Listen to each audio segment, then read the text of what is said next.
സദാശിവസമാരംഭാം ശങ്കരാചാര്യമധ്യമാം അസ്മദാചാര്യപര്യന്താം വന്ദേ ഗുരുപരമ്പരാം. എല്ലാവർക്കും നമസ്കാരം. മാണ്ഡൂക്യ ഉപനിഷത്തിലെ ശാന്തി മന്ത്രത്തോടു കൂടി ആരംഭിക്കാം. ഓം ഭദ്രം കർണേഭി ശൃണുയാമ ദേവാ ഭദ്രം പശ്യേമാക്ഷഭിർയജത്രാഃ സ്ഥിരൈരംഗൈസ്തുഷ്ടുവാംസസ്തനൂഭിർവ്യശേമ ദേവഹിതം യദായു ഭദ്രം നോ അപി വാതയഃ മനഃ.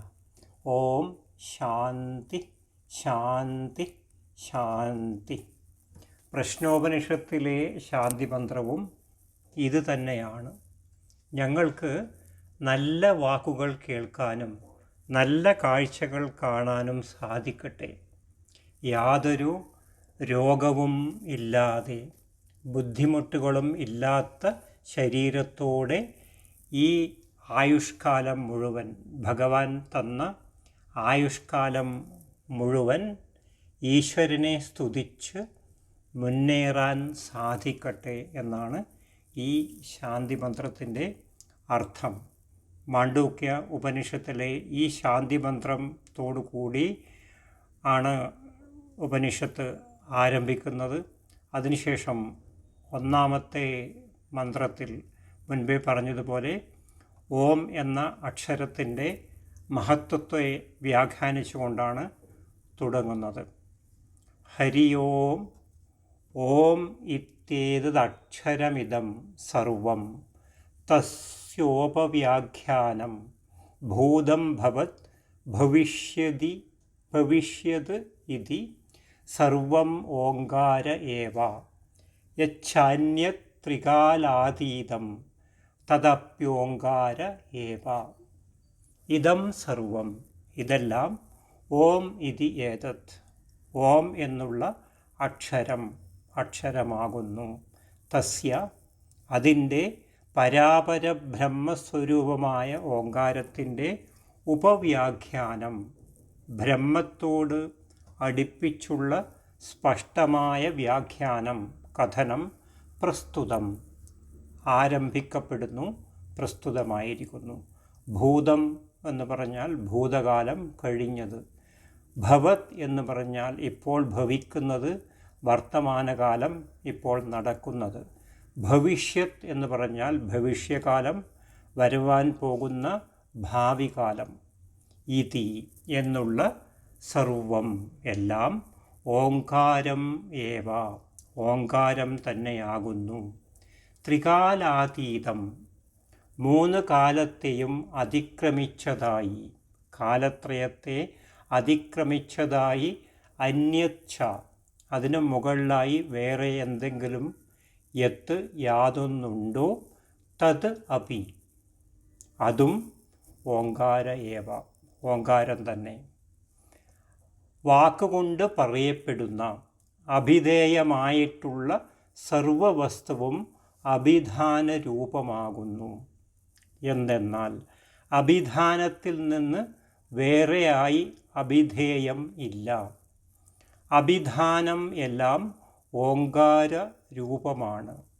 അതിനാൽ ഈ ജഗത്ത് മുഴുവൻ, ലോകം മുഴുവൻ ഓങ്കാര സ്വരൂപമാകുന്നു. അഭിധാനം കൊണ്ട് അഭിധേയം എന്ന ഉപായത്താൽ അറിയപ്പെടുന്നത് കൊണ്ട് പരമായ ബ്രഹ്മവും പരബ്രഹ്മവും ഓങ്കാരം തന്നെ. ഇപ്രകാരം പരാപരബ്രഹ്മസ്വരൂപമായ ഓം എന്നുള്ള ഈ അക്ഷരം ബ്രഹ്മപ്രാപ്തിക്കുള്ള ഉപായമായതുകൊണ്ട് ബ്രഹ്മത്തോട് അടുത്തതാണെന്ന് സ്പഷ്ടമായി പറയുന്നതിനായിട്ട് ഇവിടെ തുടങ്ങുകയാണ്, ആരംഭിക്കുകയാണ് എന്ന് പറയുന്നു. ഭൂതം, വർത്തമാനം, ഭാവി എന്നുള്ള മൂന്ന് കാലങ്ങളാൽ പരിച്ഛേദിക്കപ്പെടാവുന്ന സർവകാര്യങ്ങളും മേൽപ്പറഞ്ഞ ന്യായമനുസരിച്ച് ഓങ്കാരം തന്നെയാണ്. അതിനു മുകളിൽ കാലത്താൽ പരിച്ഛേദിക്കപ്പെടാൻ പാടില്ലാത്തതും കഴിയാത്തതുമായ ഏതൊരു കാര്യമുണ്ടോ, ആ കാര്യങ്ങൾ എല്ലാം തന്നെ ഓങ്കാരമാണെന്നാണ് ഇവിടെ പറയുന്നത്.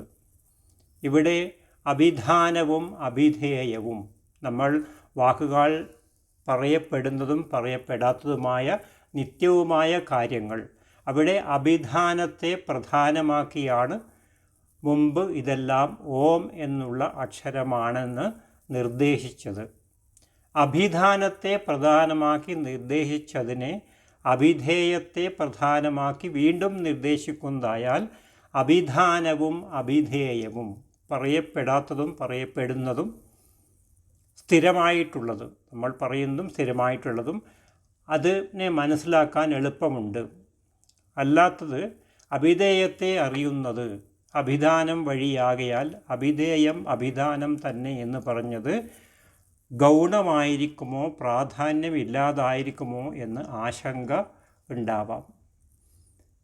അവയെ രണ്ടിനെയും ഒരേ പ്രയത്നം കൊണ്ട് ലയിപ്പിച്ചിട്ട് അവയിൽ നിന്ന് വിലക്ഷണമായ ബ്രഹ്മത്തെ പ്രാപിക്കുകയാകുന്നു.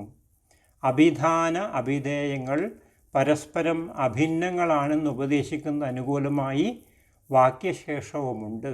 പാദാമാത്ര മാത്രാശ്ച പാദ, പാദങ്ങൾ മാത്രകളും മാത്രങ്ങൾ പാദങ്ങളുമാകുന്നു. ഇവിടെ പാദങ്ങൾ മാത്രകളാണെന്ന് ഉപദേശിച്ചിട്ട് മാത്രകൾ പാദങ്ങളുമാകുന്നു എന്ന് വീണ്ടും ഉപദേശിക്കുന്നു. അതുപോലെ പ്രകൃതത്തിലും എല്ലാം അഭിധാനമാണെന്ന് പറഞ്ഞിട്ട് എല്ലാം അഭിധേയമാണെന്നും പറയുന്നു. അത് എന്ന് പറഞ്ഞാൽ എല്ലാം ഓങ്കാര സ്വരൂപമായിരിക്കുന്നു. നമ്മൾ സ്ഥിരമായി കാണുന്നതും പറയുന്നതും പറയപ്പെടാത്തതും കാണപ്പെടാത്തതുമായ എല്ലാ കാര്യങ്ങളും ഓങ്കാരമാണെന്നാണ് ഈ മന്ത്രത്തിൽ കൂടെ നമുക്ക് പറഞ്ഞു തരുന്നത്. അപ്പോൾ ഓങ്കാര സ്വരൂപം എന്ന് പറയുന്നത് ഈ ലോകത്തിൽ ഉള്ള ജഗത്ത് മുഴുവൻ നിറഞ്ഞിരിക്കുന്ന ശക്തിയാകുന്നു, ധ്വനിയാകുന്നു എന്നുള്ള കാര്യമാണ് ഈ മന്ത്രത്തിലൂടെ, ആദ്യത്തെ മന്ത്രത്തിലൂടെ നമുക്ക് പറഞ്ഞു തരുന്നത്.